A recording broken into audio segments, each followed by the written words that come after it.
بسم اللہ الرحمن الرحیم منہا خلقناکم وفیہا نعیدکم ومنہا نخرجکم تارۃ اخری صدق اللہ مولانا العظیم ان اللہ وملائکتہ یصلون علی النبی یا ایہا الذین آمنوا صلوا علیہ وسلموا تسلیما بلغ العلا بکمالہ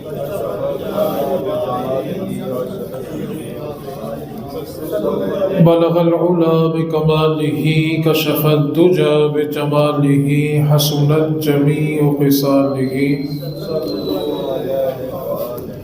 اللہ رب العزت نے جس وقت آدم علیہ السلام کو بنانے کا ارادہ فرمایا، اللہ تعالیٰ نے جبریل امین کو حکم دیا کہ جبریل زمین پر اترو اور زمین سے کچھ مٹی لے آؤ جس سے آدم علیہ السلام کا خمیر گوندنا ہے۔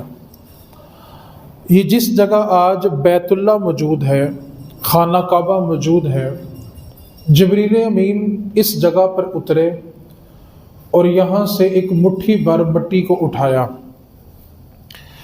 اب جب جبریل امین نے اس مٹی کو اٹھایا تو زمین کی جو باقی مٹی تھی اس نے رونا شروع کر دیا اور یہ کہا کہ اس مٹی کو ہم سے جدا نہ کر۔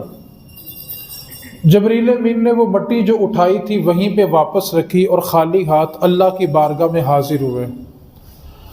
اللہ رب العزت نے حکم دیا، جبریل تمہیں مٹی لانے کا کہا تھا تو تم خالی ہاتھ آ گئے ہو۔ عرض کرنے لگے باری تعالیٰ مٹی اٹھائی تھی، باقی مٹی نے رونا شروع کیا تو مجھے ان پہ رحم آیا تو میں اس کو چھوڑ آیا۔ اللہ تعالیٰ نے پھر میکائیل علیہ السلام کو یہی حکم دیا کہ میکائیل زمین سے کچھ مٹی لاؤ، آدم علیہ السلام کا خمیر گوندنا ہے۔ میکائیل علیہ السلام زمین پہ اترے، جس جگہ بیت اللہ موجود ہے یہاں سے ایک مٹھی بھر مٹی کو لیا تو باقی مٹی روئی۔ میکائیل نے مٹی چھوڑی اور خالی ہاتھ اللہ کی بارگاہ میں حاضر ہوئے۔ پوچھا میکائیل مٹی نہیں لائے؟ تو عرض کرنے لگے باری تعالیٰ مٹی تو اٹھائی تھی لیکن جب باقی مٹی روئی مجھے ترس آیا تو میں چھوڑ آیا ہوں۔ پھر اللہ رب العزت نے حکم دیا اسرائیل علیہ السلام کو کہ اسرائیل زمین سے مٹی لاؤ، آدم علیہ السلام کا خمیر گوندنا ہے۔ اب اسرائیل علیہ السلام زمین پہ اترے، ایک مٹھی بھر مٹی کو لیا، باقی مٹی روئی لیکن آپ نے چھوڑی نہیں اور وہ مٹی لے کے اللہ رب العزت کی بارگاہ میں حاضر ہوئے۔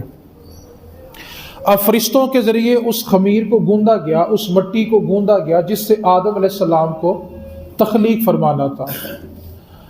اب یہ جو زمین سے مٹی لی گئی یہ 60 قسم کی مٹی تھی۔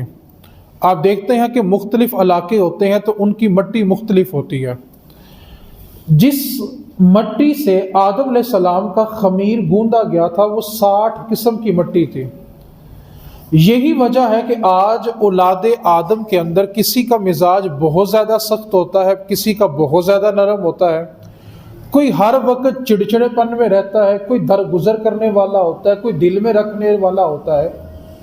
تو یہ جو انسانوں کے مزاج مختلف ہیں اس کی وجہ یہ ہے کہ آدم علیہ السلام کو جس مٹی سے تخلیق کیا گیا وہ 60 قسم کی تھی، اس لیے ان کی اولاد کے مزاج مختلف ہیں۔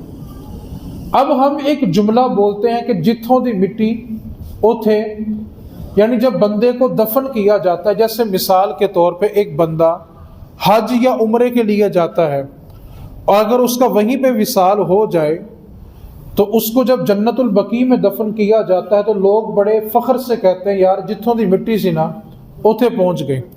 اب بندہ پیدا کسی شہر میں ہوتا ہے، ساری زندگی کاروبار کسی شہر میں کرتا ہے، مسافر ہوتا ہے، مر کہیں اور جاتا ہے، دفن کہیں اور ہو جاتا ہے، تو ہم کہتے ہیں جتھوں دی مٹی سی اوتھے جا پہنچے۔ اب اس کا مطلب یہ ہے کہ زمین کے جس حصے سے مٹی لے کے انسان کو بنایا جاتا ہے، مرنے کے بعد اس انسان کو اسی مٹی میں دفن کیا جاتا ہے۔ یہ جو میں نے قرآن مجید کی آیت پڑھی اس کا ترجمہ سنیں۔ اللہ تعالیٰ فرماتا ہے منہا خلقناکم، ہم نے تم کو اسی سے پیدا کیا، وفیہا نعیدکم، اور پھر ہم تمہیں اسی میں لوٹائیں گے، وَمِنْهَا نُخْرِجُكُمْ تَارَةً أُخْرَىٰ، اور قیامت والے دن ہم تمہیں دوبارہ اسی سے نکالیں گے، تمہیں اسی سے بنایا ہے، اسی میں تمہیں لوٹائیں گے، اور قیامت والے دن تمہیں دوبارہ یہیں سے نکالیں گے۔ اب جہاں سے مٹی لے کر انسان کو بنایا جاتا ہے، اس کے وصال کے بعد اس کو اسی مٹی میں دفن کیا جاتا ہے۔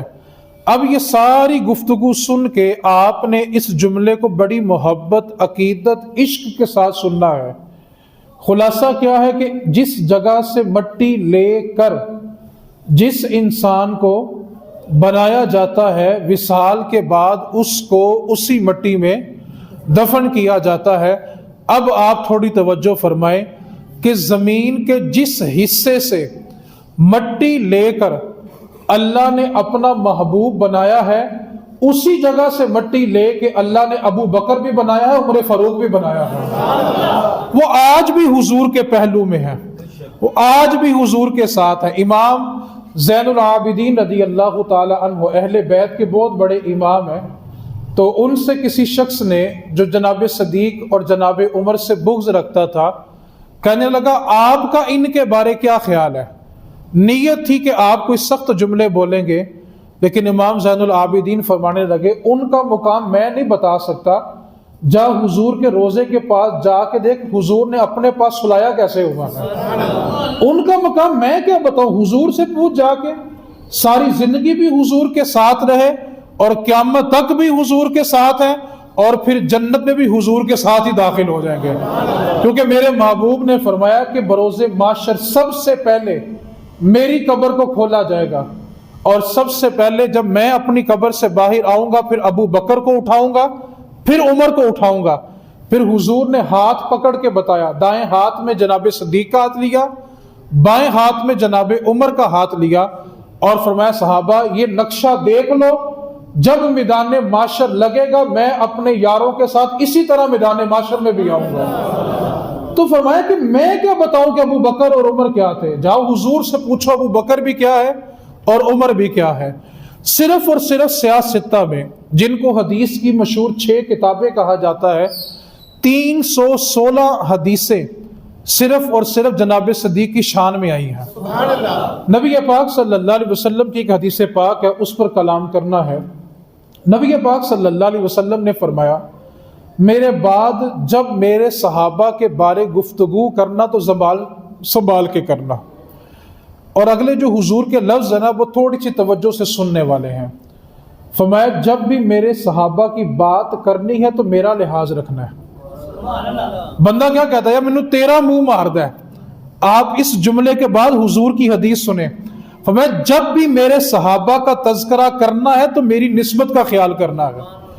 آج لوگ بے باک ہوئے، زبان دراز ہوئے، اور وہ اس حد تک چلے گئے کہ صحابہ کی ذات بھی ان سے محفوظ نہیں ہے، لیکن اس کی طرف نبی پاک صلی اللہ علیہ وسلم نے ارشاد فرمایا تھا قرب قیامت ایک زمانہ ایسا آئے گا کہ میرے منبر پہ بندر ناچیں گے۔ یہ حضور کی حدیث پاک ہے۔ آپ نے دیکھا ہوگا کچھ لوگ ہیں وہ کف کو فولڈ کر لیتے ہیں، سر پہ کچھ ہوتا نہیں ہے، وہ منبر کے اوپر کبھی با کے ادھر جا رہے ہوتے ہیں، کبھی با کے ادھر جا رہے ہوتے ہیں، ان سے کھڑے ہو کے بات بھی نہیں ہوتی، تو ان کا حلیہ دیکھ کے، ان کے انداز دیکھ کے اور ان کی وہ گفتگو سن کے محسوس ہوتا ہے یہ وہی لوگ ہیں جن کے بارے نبی پاک نے فرمایا تھا کہ قرب قیامت ایک زمانہ ایسا آئے گا کہ میرے منبر کے اوپر بندر ناچیں گے۔ آج کسی ذات کا لحاظ نہیں ہے۔ آج کی اس نشست میں آپ سے 2 باتیں عرض کرنی ہیں، تھوڑی سی توجہ رکھیں گے تو بات آپ کو سمجھ آ جائے گی۔ قبر کے اندر بنیادی طور پہ 3 سوال ہیں، وہ تینوں سوال کسی عبادت کے ساتھ خاص نہیں ہیں، وہ 3 کے 3 سوال جو ہیں وہ عقیدے کے ساتھ ہیں۔ اب ایک بندے نے ساری زندگی نمازیں پڑھی ہیں، روزہ رکھا ہے نہیں رکھا، نماز پڑھی ہے نہیں پڑھی، حج فرض تھا کیا ہے نہیں کیا، اس کا قبر میں سوال نہیں ہے۔ قبر کی نجات کے لیے صرف 3 سوال ہیں، اور تینوں کے تینوں عقیدے کے سوال ہیں۔ میں یہاں رک کر ایک جملے کی وضاحت کرنا چاہتا ہوں۔ آج ایک جملہ بڑا زد عام ہے اور ہر بندے کی زبان پر ہے. وہ کہتا ہے یار بس نماز پڑھی جاؤ، قرآن پڑھی جاؤ، باقی اللہ خیر کرے گا. شیطان نے 6 کروڑ سال، کتنے سال جی؟ 6 کروڑ. پھر بولا ذرا، 6 کروڑ سال اللہ کی عبادت کی ہے. فرشتوں کا استاد ہے. آپ مجھے بتائیں، جب فرشتوں کو پڑھانے والا پھسل سکتا ہے تو مدرسے میں پڑھانے والا کیوں نہیں پھسل سکتا؟ جب فرشتوں کو پڑھانے والا مردود ہو سکتا ہے تو پھر مصلی پہ بیٹھ کے پڑھانے والا گمراہ کیوں نہیں ہو سکتا؟ 6 کروڑ سال سجدہ کیا ہے، عبادت اتنی کی ہے، لیکن اللہ کی بارگاہ سے رد کیوں ہوا؟ صرف تعظیم نبی نہیں کی. اس بات کو ذہن نشیں کر لیں، قیامت کی نجات اعمال پہ نہیں ہے. یہ کسی نے ہمیں غلط فہمی ڈال دی ہے کہ آپ صرف عمل کرتے جائیں، عقیدہ جیسا بھی ہو چل جائے گا. ایسا نہیں ہے. اگر یہ بات ہوتی تو آپ مجھے بتائیں، کیا گورے خیرات نہیں کرتے؟ وہ غریبوں کے اوپر خرچ نہیں کرتے؟ کسی کو وہ تکلیف نہیں دیتے؟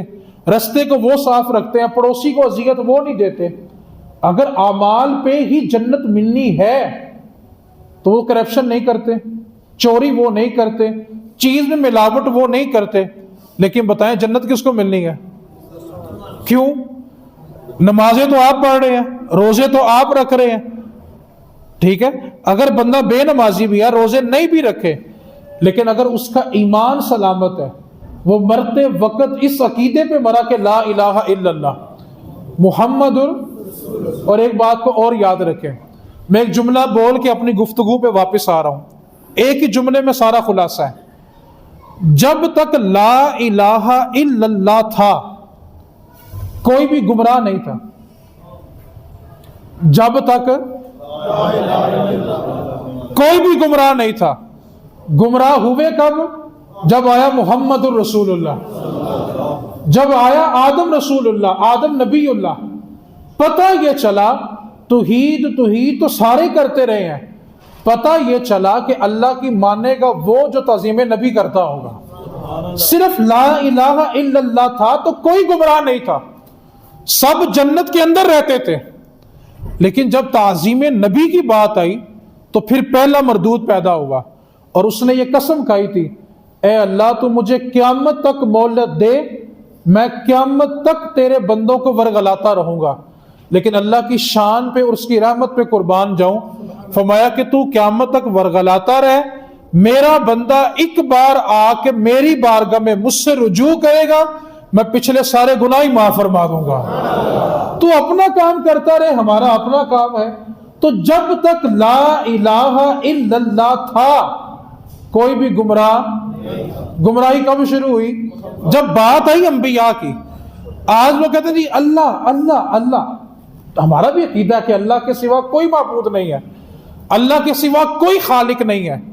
لیکن پتہ تب چلے گا، نمازیں تو شیطان بھی پڑھتا رہا.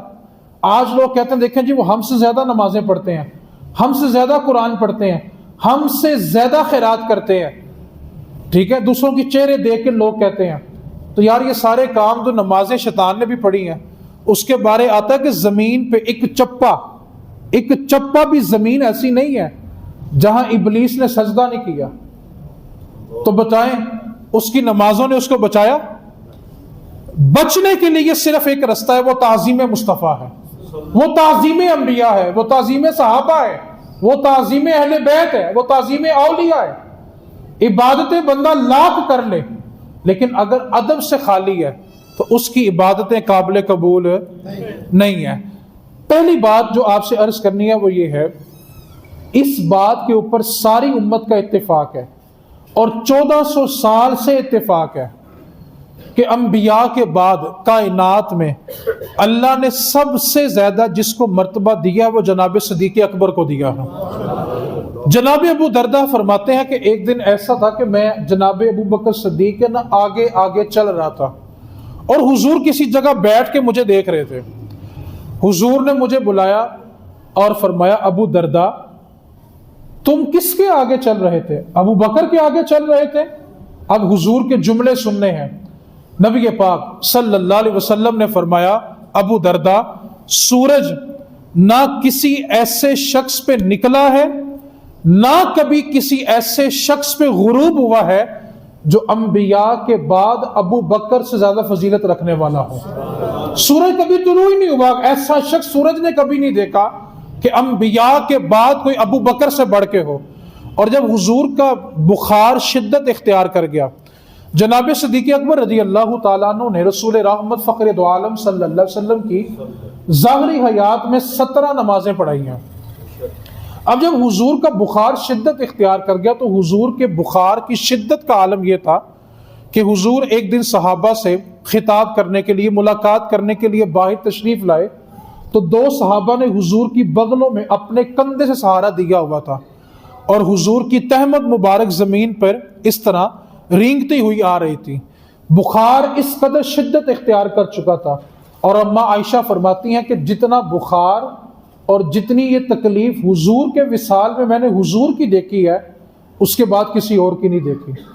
بخار اس قدر شدت اختیار کر گیا تھا. اب نبی پاک صلی اللہ علیہ وسلم کی حیات میں جناب صدیق نے 17 نمازیں پڑھائی ہیں.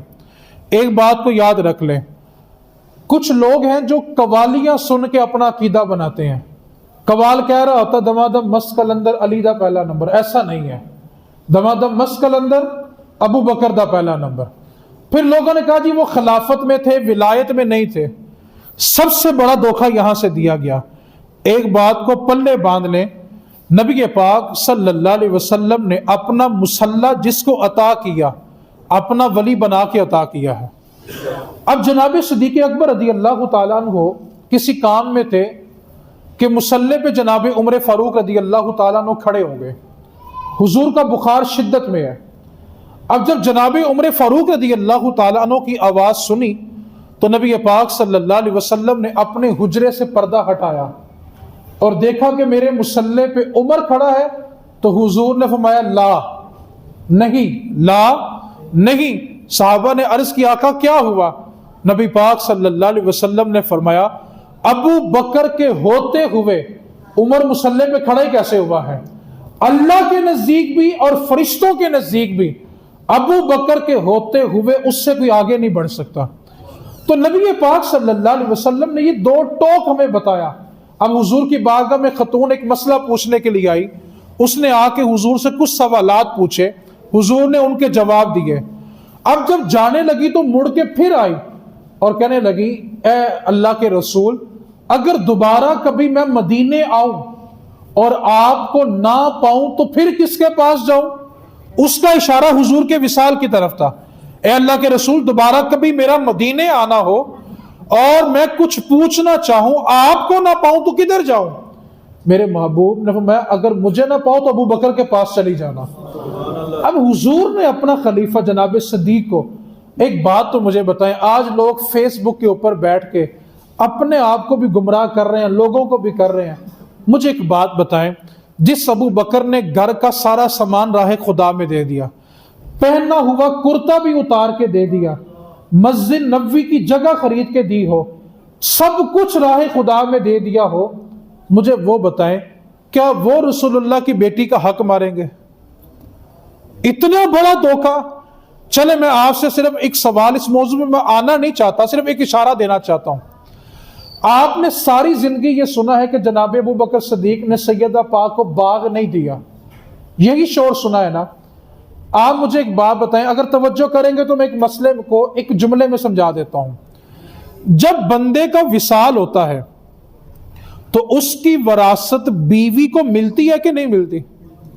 ذرا بولے تو صحیح یار، کہ صرف بچوں کو ملتی ہے؟ وہ بولے تو صحیح یار، پریشانی ہوگی دے کے نہیں جانی. سب کو ملتی ہے کہ نہیں ملتی؟ آپ نے زندگی میں کبھی یہ سنا ہے کہ نبی پاک کی ازواج کو حصہ نہیں ملا؟ حالانکہ جس وقت حضور کا وصال ہوا حضور کی 9 ازواج حیات ہیں، لیکن یہ شور کس میں گئے؟ سیدہ پاک کو حق نہیں ملا. تو بتائیں اگر سیدہ پاک کا حق بنتا ہے تو حضور کی ازواج کا ذکر کیوں نہیں ہوتا؟ تو پتہ چلا کہ مسئلہ کچھ اور ہے. مسئلہ باغ فدق سے نہیں ہے، مسئلہ ابو بکر کی ذات سے ہے. ان کو اس واسطے اپنے عقیدے کو مضبوط رکھے. وہ عقیدہ میں اکثر بیان کرتا ہوں، وہ کیا ہے؟ میرے نبی کا ہر صحابی جنتی ہے اور میرے نبی پاک کی اہل بیت جنت کی مالک ہے. اس سے آگے پیچھے جانا ہی نہیں ہے. میرے نبی کی اہل بیت جنت کی مالک ہے اور میرے نبی کا ہر صحابی جنتی ہے. بس اس سے آگے جانے کی ضرورت ہی نہیں ہے. انبیاء کے بعد سب سے زیادہ فضیلت جناب صدیق کی ہے. اب نبی پاک صلی اللہ علیہ وسلم، ایک آخری حدیث پاک میں نے بیان کرنے لگے، اس کے لیے آگے توجہ چاہتا ہوں، کیونکہ اگر آپ میری طرف دیکھیں گے تو مسئلہ جلدی سمجھ آئے گا. یہ مصلی رسول ہے، ٹھیک ہے.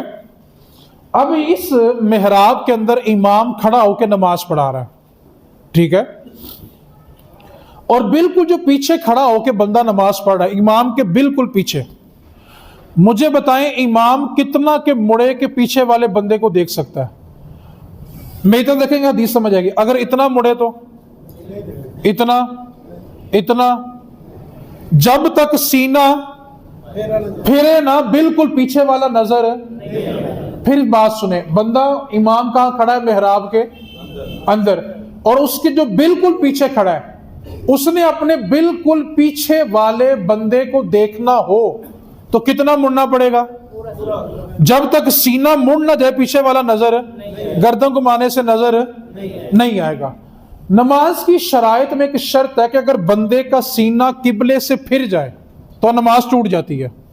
یعنی ایک بندہ نماز پڑھ رہا ہے، کسی نے آ کے دھکا دے دیا یا کوئی چیز گر گئی اور اس کا سینہ قبلے سے کیا ہو گیا؟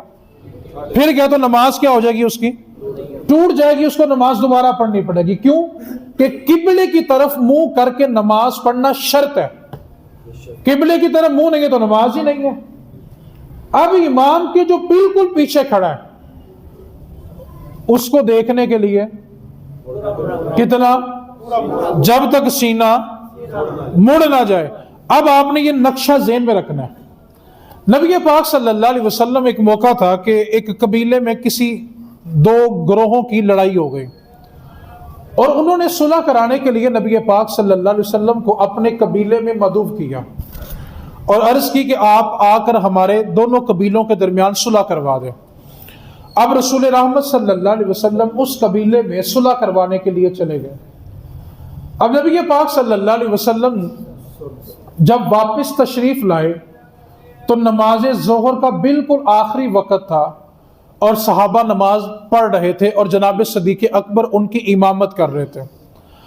اب جب حضور مسجد نبوی میں داخل ہوئے تو دیکھا کہ صحابہ نماز پڑھ رہے ہیں اور جناب ابو بکر صدیق جو ہیں وہ مصلی رسول پہ کھڑے ہیں. اب نبی پاک صلی اللہ علیہ وسلم سب سے آخر میں داخل ہوئے. کہاں سے داخل ہوئے؟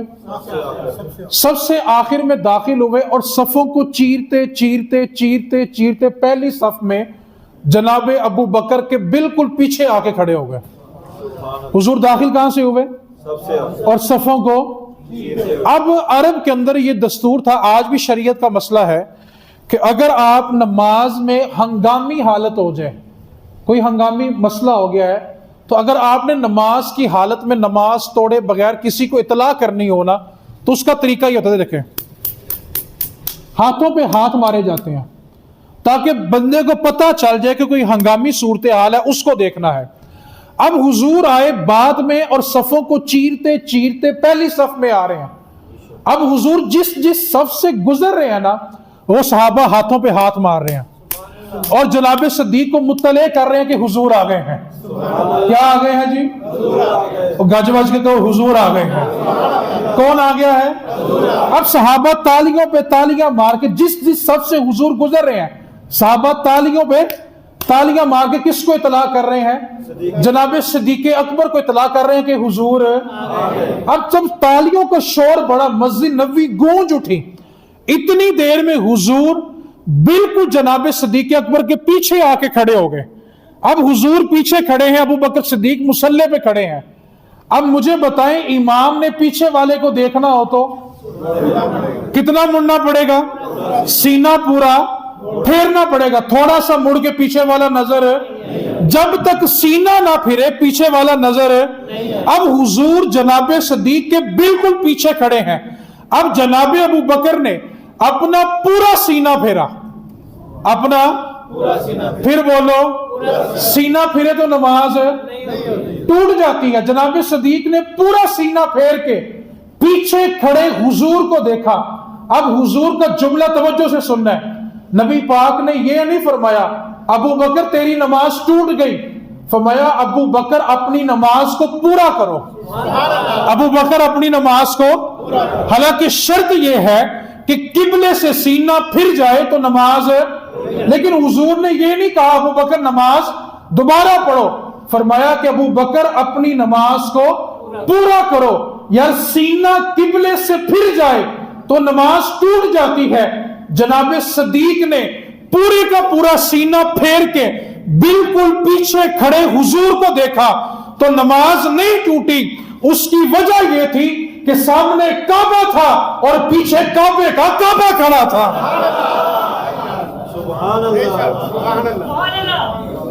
سامنے اور پیچھے کعبے کا. اگر جناب صدیق کی نماز ٹوٹتی تو حضور کا کہتے صدیق دوبارہ.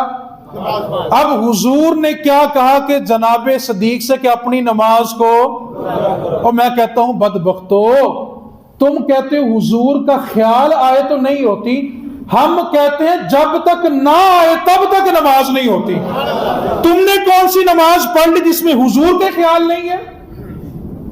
یہ کیسا تم نے فلسفہ گڑھ لیا؟ تو جناب صدیق اکبر رضی اللہ تعالی عنہ حضور کے سیاسی خلیفہ بھی ہیں، روحانی خلیفہ بھی ہیں، اور بلا فصل ہیں. ایسا نہیں کہ جناب صدیق چوتھے خلیفہ، ایسا بالکل نہیں ہے. ہم جناب صدیق کو پہلا خلیفہ بلا فصل مانتے ہیں، بغیر کسی وقفے کے مانتے ہیں. ایک بات کو آپ بھی یاد رکھیں، یہ ضروری عقیدہ ہے. اور ایک مزے کی بات میں آپ کو بتاتا چلا جاؤں.